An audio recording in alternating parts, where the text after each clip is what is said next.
If you are on this video, it's probably because you think your photos look flat and you can't figure out why.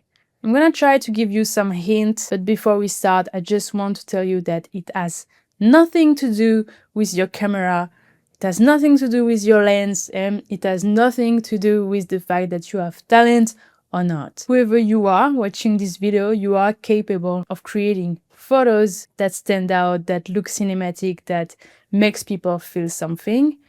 But most photographers that find that their photos look flat are skipping one step that other photographers don't skip. And it might be the only reason why your photo still looks like flat while your favorite photographers get photos that stand out, stop the scroll, make people feel something. Usually when you edit a photo, you should have something called a workflow, which is a series of actions that you're gonna take, and you should use this workflow on all of your photos, and that way you don't wonder for each individual photo what you are supposed to do in the editing part. So usually it would look something like you do the raw development, so some light adjustment, some color grading, some cleaning.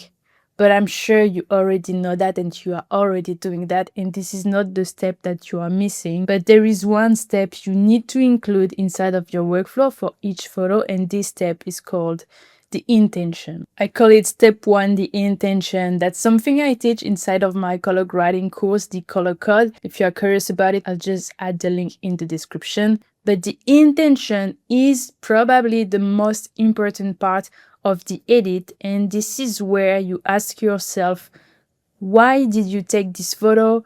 Why did you stop at this exact location to take this photo?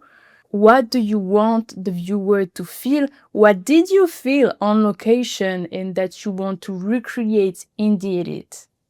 And here, I'm pretty sure that there is a big part of you that will want to quit the video. And before you think I'm just a random photographer who came up with this weird idea that you need to have an intention for each photo, I just want to tell you that I've actually been the one who was struggling to have a style, to color grade my colors properly, to really give a soul to my image, even though I was really good technically inside of the software.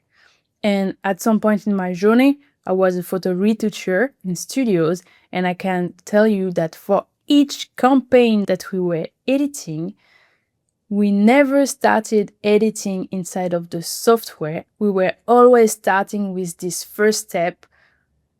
What is this campaign about, and how can we edit this set of photos to answer the campaign goal?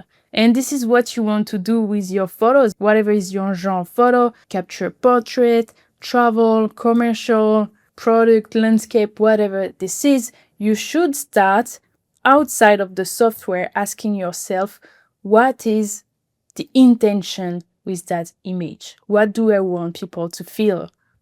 And if you start with that, and that you use the answer to then go inside of the software and move the sliders depending of the answers of the step 1, the intention, then suddenly you won't be wondering what you are supposed to do in the software anymore.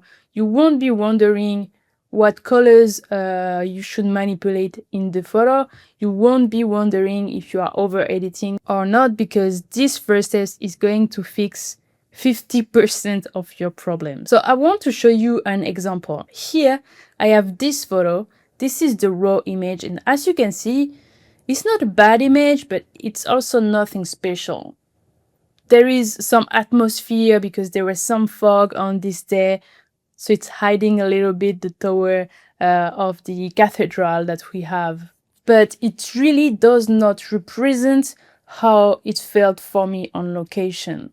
So what you can do is that before you open your editing software, you can have maybe a notebook or a little doc on your laptop with a few prompts, and you would answer those prompts for each photo. So here I want to show you an example with the editing intention sheet. That's something I give to my student inside of the color code.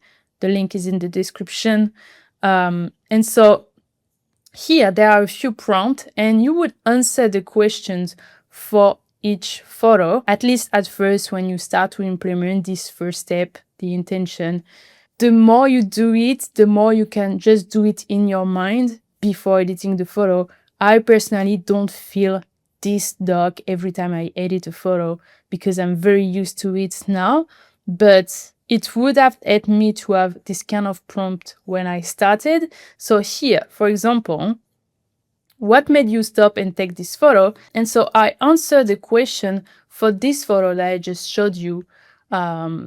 So what caught my eye? The composition, the tower popping out of the buildings, being kind of in the fog, the color of the red storefront, and also inside, warm colors. Also, I also liked the Christmas vibes, even though the streets were really quiet. What emotion do you want this photo to convey? I want people to feel the cold, but the welcoming warmth.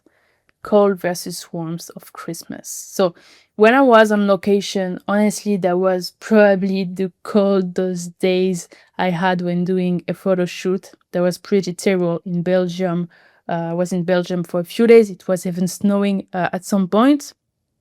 And it was really, really cold. But it was just like a week after the end of Christmas holidays. So we still had all the Christmas light hanging and the warmth of the store, you know, selling waffles and hot chocolate. So I really wanted also the viewer to feel that. So that's what I wrote here. There is also a section that will help you to understand how to edit based on what you wrote here. And so with all of those question answer, that was for me a lot easier to decide what to do with the colors. And so after doing a little color analysis and editing the photo, this is the end result. And for me, it represents how I saw the scene on location and how I wanted to show it to my viewer.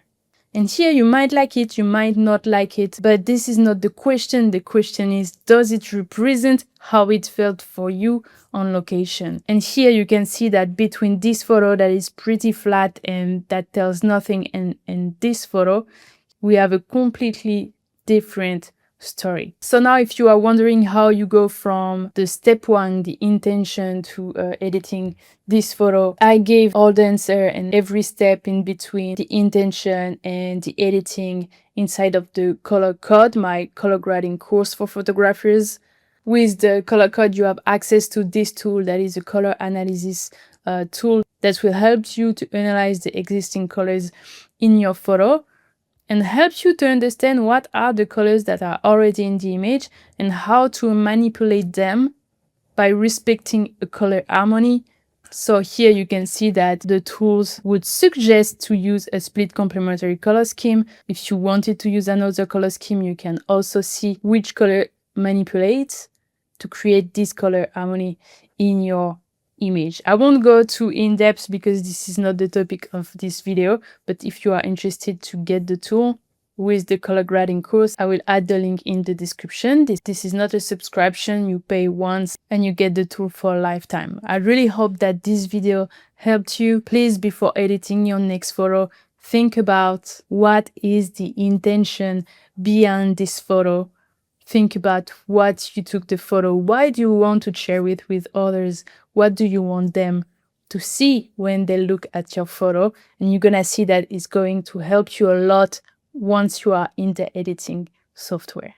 I would highly appreciate if you can push the like button, add a little comment to this video. It helps me to keep sharing free videos on this channel, and I will see you in the next video.